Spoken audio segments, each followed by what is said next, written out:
Hi friends, welcome back to my Cozy Crafty Cabin. So it's day 7 of my Halloween in June crafty series, and today I'm going to be making over these round foil pans I picked up from Dollar Tree and turning them into some spooky treat boxes for Halloween. And you guys, we're doing this old school. We're going to be tracing with a pencil, using stencils if you have them, and just freehanding these. I promise these are super easy and will make the cutest little treat boxes to give out to friends and neighbors.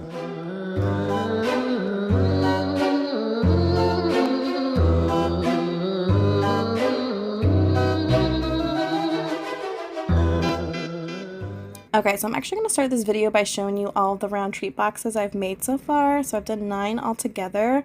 This first one is super simple. I covered the lid with black cardstock, wrapped some cotton twine to give the appearance of a spider web, at least that's what I was going for, and added a Dollar Tree sticker. Very simple.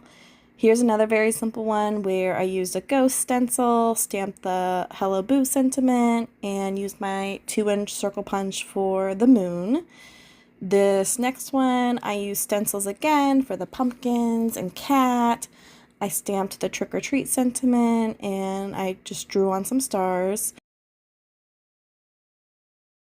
Now, here are my favorite ones I did. So we got Sally, who I'm obsessed with.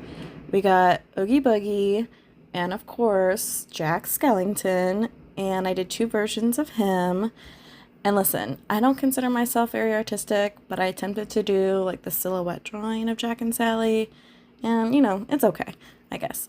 And lastly, here's a cute, just very simple, charming, in my opinion, jack-o'-lantern. But we're going for like imperfection here, right? I feel like it's imperfect, it makes it like cute and charming and gives it character. So I'll quickly show you the basic steps of making over these round foil pans, but as you'll see, it's pretty self-explanatory. These foil pans came in a pack of 3 from Dollar Tree, and they come with lids. So that's the most important part. Wherever you find yours, you just want to make sure they come with lids. And I simply traced the lid over cardstock. I used 12 by 12 solid cardstock, and you can cover 2 lids with one 12 by 12 sheet. Just make sure you go like as close to the edge as possible when you trace it. And then I tried my best to use up the scraps too that you have left over after you cut out your lid covers. So like I used those scraps for like to make the eyes and mouths and things like that. I have just a few stencils in my stash, not much, so I mostly just kind of like freehanded these. Other pieces like Sally's mouth, her eyes, that kind of thing.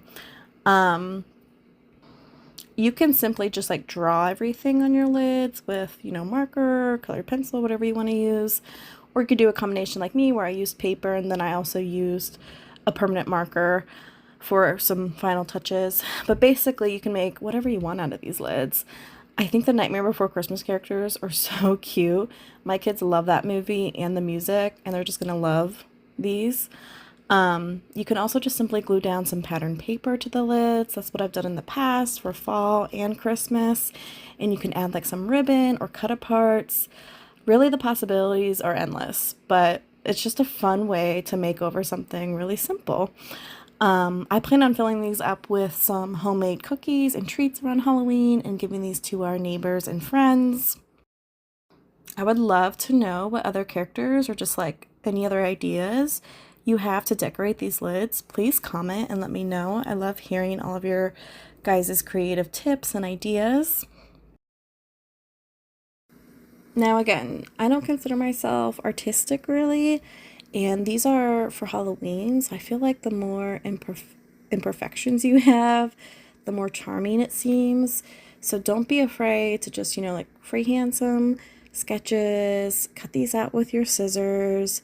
You don't have to worry about it looking perfect, and I feel like it's just cuter because it's not perfect. Does that make sense?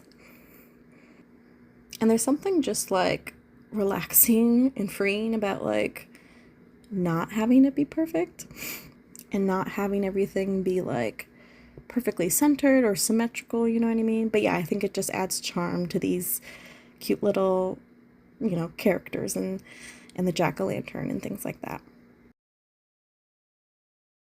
Thank you all so much for watching. I really hope you enjoyed this simple crafty idea. I'll have my Halloween in June playlist linked in my description box. But stay cozy, and I'll be back tomorrow for the next one.